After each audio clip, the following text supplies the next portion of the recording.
As many of you know, Small Miracles was started in 2019 by my best friend Jordan, when we were just sophomores in high school.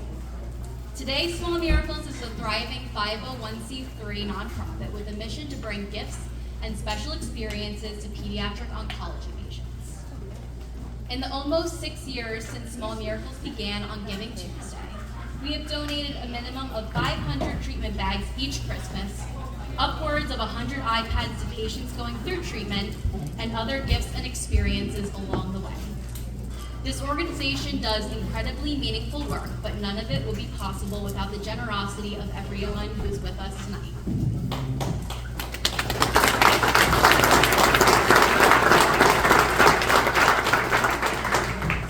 Throughout the night, I invite you to scan the QR codes on your tables to share photos from the evening so that we can use them for future social content.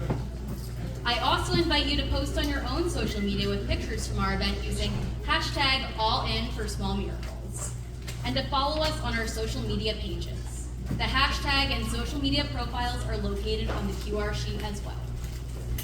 Next, I would like to introduce you to someone very special.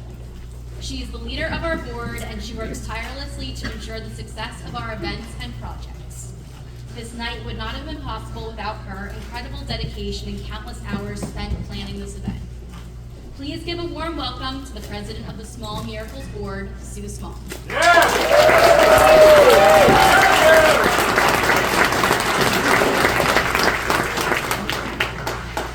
Good evening, everyone, and thank you so much for joining us tonight. I am Sue Small, like Alexa said, and I am the very proud president of this amazing foundation. Please forgive me if I'm going to read most of this. First, it's going to keep me from rambling, which I do very often. And second, it will keep me on track just in case I get emotional. Most of you know, my Jordan was diagnosed with an inoperable brain tumor at the age of 13. After 18 months of very grueling treatment, my cancer thriver wanted to make changes and give back. So she started Small Miracles. She'll speak of her passion next. My job tonight is to tell you what we do and why we do it.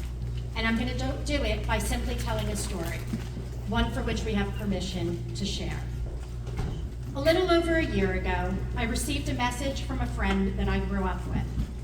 He told me that his 6-year-old daughter's best friend, Noelle, had been diagnosed with osteosarcoma, and he wanted to know if there was anything that Small Miracles could do to help her.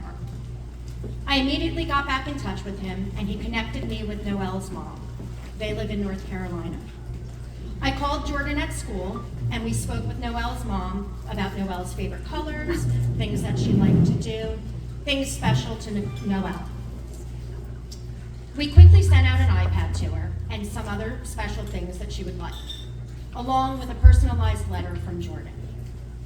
The day that Noelle received the iPad, she sent us the most amazing thank you video.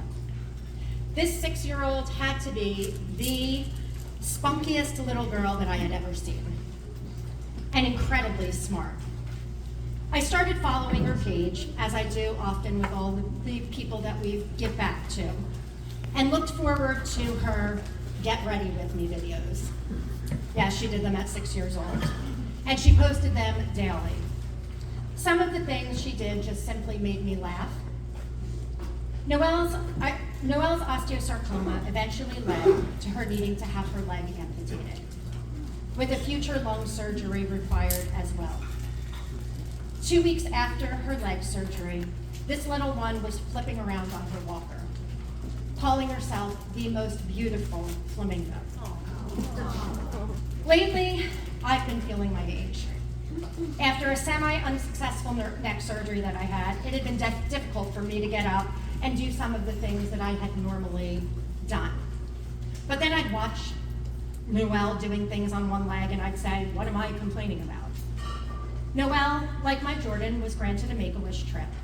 She had wished to go to Hawaii, but the doctors at that time didn't want her traveling for her trip. They encouraged her to choose something closer to home. She, like most other kids, chose Disney and Universal.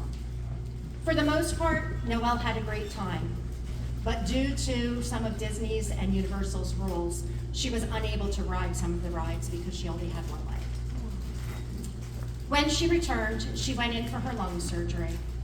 While in there, the doctors had to remove her right lung because of how riddled it was with cancer. They also removed 54 nodules from her good lung. Noelle was put on a ventilator and eventually needed a trach. About 3 months into her stay, while they were trying to wean her off some of her medications, Noelle had a seizure. They discovered that the cancer had spread to her brain. She received radiation, and within a week, her mom found another lump on her good leg. A PET scan revealed that there was more cancer all throughout her little body. Noelle's parents at that time made the hardest and most selfless decision that any parent should have to make, and they brought her home on hospice. They also wanted to get their little girl to Hawaii, or rather, bring Hawaii to her. Noelle's mom put out a plea for help, things that she would need to make that happen, and one of those things was a beach wheelchair. I immediately called Jordan at college, and we both agreed, we are going to make this happen. I messaged Noelle's mom, and her response was, you have no idea what this means to me and our family. Within a week, the wheelchair we sent had arrived. The Emerald Isle community in North Carolina and people all over the country came together to bring Hawaii to Noelle. 4 days after her Hawaii experience began, Noelle passed away. Noelle's funeral was live streamed. So many people had been touched by her story. As the service was ending, an acoustic guitar player began singing Leanne Womack's song, I Hope You Dance. I had heard that song 100 times before. I may have even used it in a video montage or two for a graduation or a birthday or some other big life moment for my children. To me, it had always been a song about a mother's wish for her children to embrace life and take chances, a song about seizing the moment. I never thought of it as a funeral song. But when it got to the part, and when you get this choice to sit it out or dance, I hope you dance. And I broke down in tears. Those words hit differently for me that day. I realized this just wasn't a message for the person who had passed. It was for all of us who remain. A reminder to enjoy the time that we have, to dance, to be amazed by the wonders of this world, and to live. As a mom who heard those same words at diagnosis, those lyrics meant something entirely new to me. I immediately picked up my phone and texted my cancer thriver, who just happened to be dancing her way around Greece at that time. And I wrote, if you have the choice to sit it out or dance, I hope you dance. Dance for all those who no longer can. Then I remembered, she is dancing. Since diagnosis, she's done amazing things. She got through her treatment, but that wasn't enough. She needed to help others so that they could have it better than she did. And that's why we are here. She graduated high school as her salutatorian, and not only got into her dream school, but earned a full scholarship there. Not only is she getting through college, she has 3 minors, works 3 jobs, has an amazing set of friends from home and at school, and is about to embark on an internship with her next challenge to take on the biggest city in the world. She's not just dancing, she's living. This is why we do what we do. We were able to help Noelle get her last wish, and it's our mission to help many more like Noelle so that they can dance. Thank you all for being here to support this mission. You'll happen to notice that there is a board up there with pictures of Noelle. We are doing a collection for Noelle's family. They have a very long road ahead of them with grief and healing, and we want to help them in any way. So if you find it within your heart and you can donate something to them, we're going to send this. We got their permission to do so.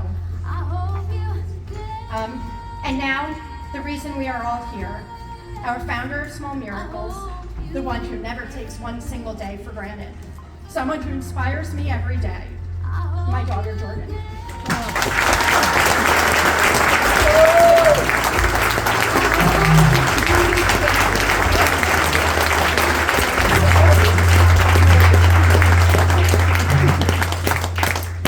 Excuse me if I'm a little bit emotional after that. Good evening, everyone, and thank you truly for being here tonight at our third Small Miracles Casino Night and Gift Auction.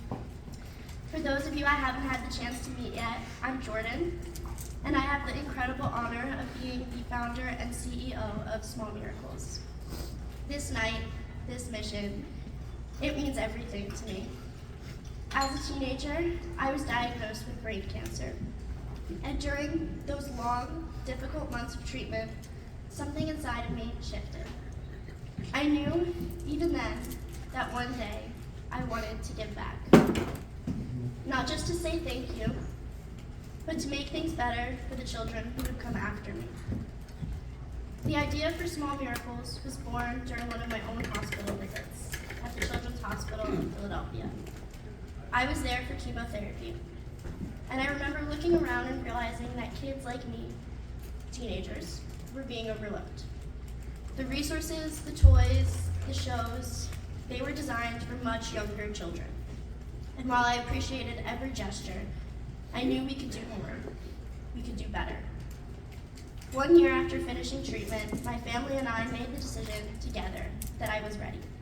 We started small, with the simple goal of donating gift cards to the hospital. But that small act of kindness grew into something bigger. It grew into Small Miracles. And today, we are a nonprofit organization on a mission to transform the experiences of all pediatric oncology patients. So far, with your help, we've raised over $300,000 in doing so.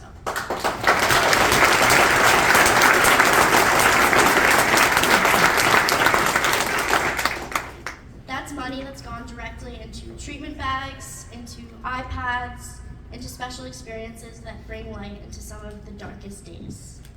What began as an idea has become my greatest passion. And tonight, standing here, looking at all of you, I feel that passion reflected right back at me. So thank you. Thank you for being part of this dream. If you had asked me in the beginning what my goal was, I would have said this: to spread the mission of hope as far and as wide as possible. And tonight, I'm proud to say that we're taking a huge step forward. For those that know me, I go to Notre Dame, and I am teaming up with a Notre Dame alumni to write a children's book, one that shares my story and carries the message of Small Miracles into the hearts of children fighting cancer everywhere. If all goes well, and fingers crossed, it does, each treatment bag will include a copy of this book starting in December. I don't have every detail just yet to share with you, but what I can tell you is this: we are working every single day to make sure that no child, no warrior, ever fights alone. Now I want to take a moment, a personal moment, to thank the two people who made this all possible: my parents. They have stood by me through every challenge, every idea, every late night.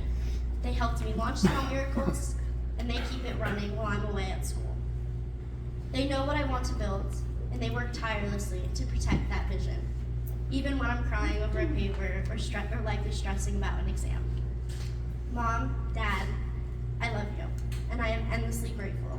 So please, I ask that everyone just give them a round of applause.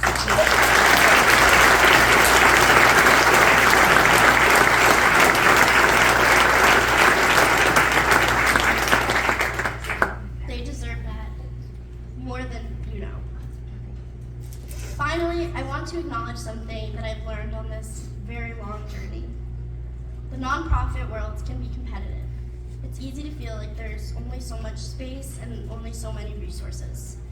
But I've come to believe something different. That when we come together, we lift each other. We are stronger. We are better. That's why I'm so honored to introduce somebody who embodies that spirit. Rosa Gallegos is a breast cancer survivor and the owner of Dream Hair Studio in Brick. She recently founded Operation Dream Hair, a charity that supports survivors of catastrophic illness.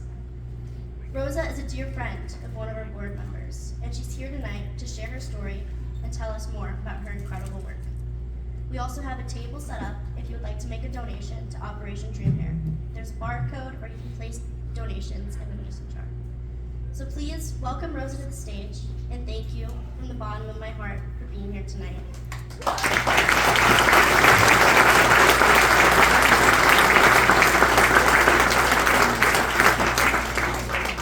Together, we are making miracles happen.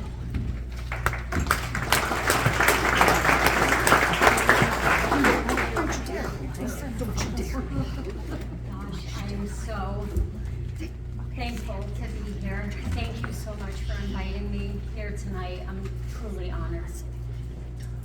My name is Rose, and I'm a hairstylist, a cancer survivor, and the founder of Operation Dream Hair, a nonprofit born from one of the hardest seasons of my life. When I was diagnosed with breast cancer, I knew I'd be fighting for my health.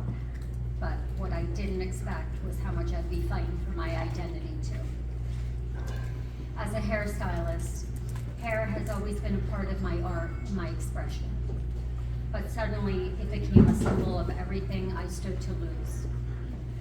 The chemo regime I was prescribed carried a total hair loss risk, and with that came fear, shame, and grief that's so hard to put into words.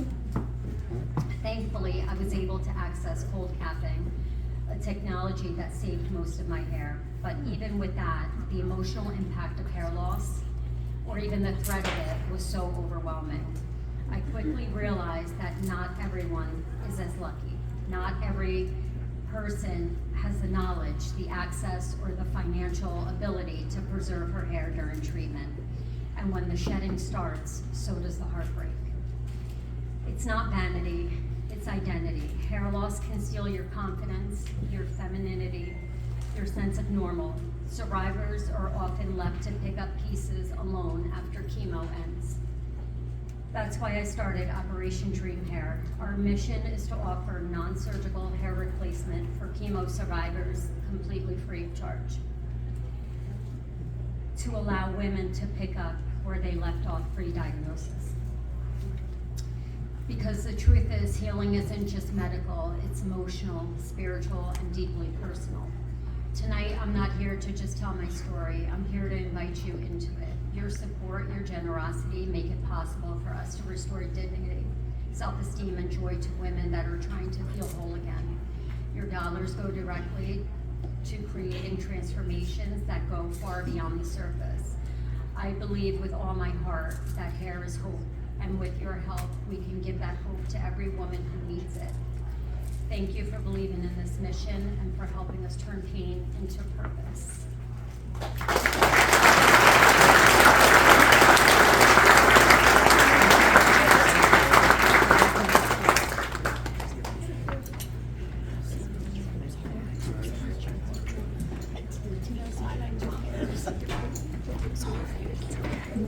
So we are going to open the buffet. There is a buffet table here, and then there's also a buffet table in the back gambling room.